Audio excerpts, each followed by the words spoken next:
Very good evening, everyone, and a very good morning to Gary, who's joining in from the US. So, guys, we have today a very special Mr. Gary Cokins. Gary is an internationally recognized expert, speaker, and author in performance improvement systems and advanced cost management.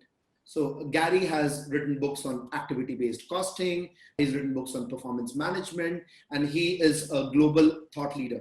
Gary has also been an executive in residence IMA for the Institute of Management Accountants, US. And today it's a pleasure, for all of us, Gary, to have you, conduct this session for us.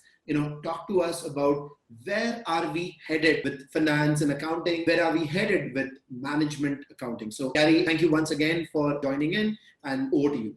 Arun, thank you for inviting me. It's more than a pleasure, it's a privilege, and there's a difference. So, and I noticed that I have the wrong date here because I gave the previous webinar, I think, 2 weeks ago. I'll change that. So there's my website. There are many free downloads under the tabs on management accounting. If you care to go there, if you care to directly communicate with me, there's my email address. So let's get going. This is going to be here 2 hours. I hope you're not in 1 hour chairs. So a little bit about myself that some of you may know. My undergraduate degree was in industrial engineering and operations research from Cornell University. I got my MBA at Northwestern University's Kellogg School. If you're looking at the dates and doing the math, I am 71 years old, but I feel like I'm 41. I'm young, I feel. My career was in really pretty much 3/3. The first decade was in industry with FMC Corporation, Link Belt, large conglomerate in the United States, actually internationally. Then 15 years with consulting and Deloitte with KPMG, and then Electronic Data Systems, which is now part of HP. And then up to 5 years ago, I was 16 years with SAS. Many of you do not recognize who SAS is, but it's actually the world's largest privately owned software vendor, 15,000 employees. There's offices in India, and they're in the analytics space. There's a reason those books are there. I think careers have more to do with luck and circumstances than being smart or competent. And I had 2 lucky breaks. The first one was early in my career, age 27, I was a division controller for FMC. And after a few years, I had the chance to become the plant operations manager on the factory floor. And I used the phrase, I then had to eat the accounting data that I had been serving and the new controller replaced me was serving me. And I found much of that information to be at best useless and at worst dysfunctional and misleading. And that was a real wake-up call to me about the difference between external financial accounting for regulatory and statutory reporting and internal management accounting that's used for insights and making better decisions. But the second break was in 1988, KPMG Consulting struck an exclusive contract with Harvard Business School Robert S. Kaplan. And many of you will recognize Professor Kaplan's name, especially from the Strategy Map and Balance Scorecard, which we'll talk about briefly in this presentation.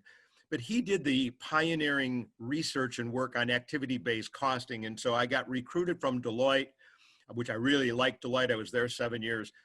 And I did nothing but for 5 years, but implement ABC. And then I wrote a book, not one of those. And then it led to more books. And so my career somewhat changed forever, more educating and hopefully inspiring.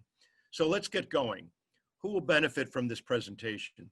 Oh, by the way, I'm a native of Chicago. Go Cubs, go Bulls. I know you're in India, but some of the young people will recognize Michael Jordan. He's sort of the famous Chicago basketball player. Okay, who will benefit?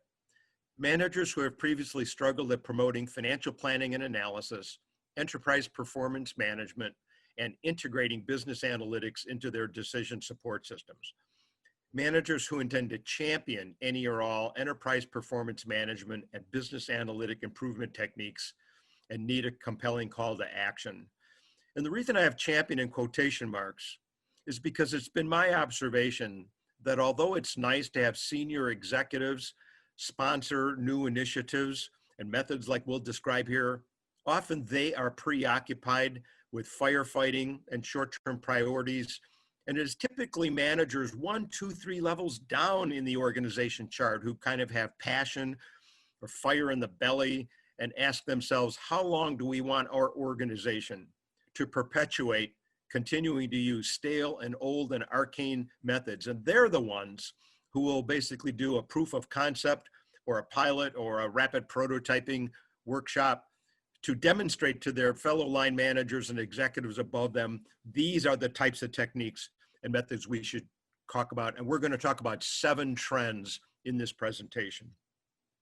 I like to start with these 3 questions. What, so what, then what? So imagine that your organization actually implements one of these methods that I'm going to describe. Celebrate for only 1 day. You are not done. You will see a lot more information about your organization that's never been seen before, which will lead to the next question. What's relevant? What's the so what? But arguably the most important question is the third one, because all decisions only impact the future. And that's where we want to see the consequences. And one of the trends we'll talk about is what if scenarios, driver-based budgeting, rolling financial forecasts, looking through the windshield, not through the rear view mirror at the history.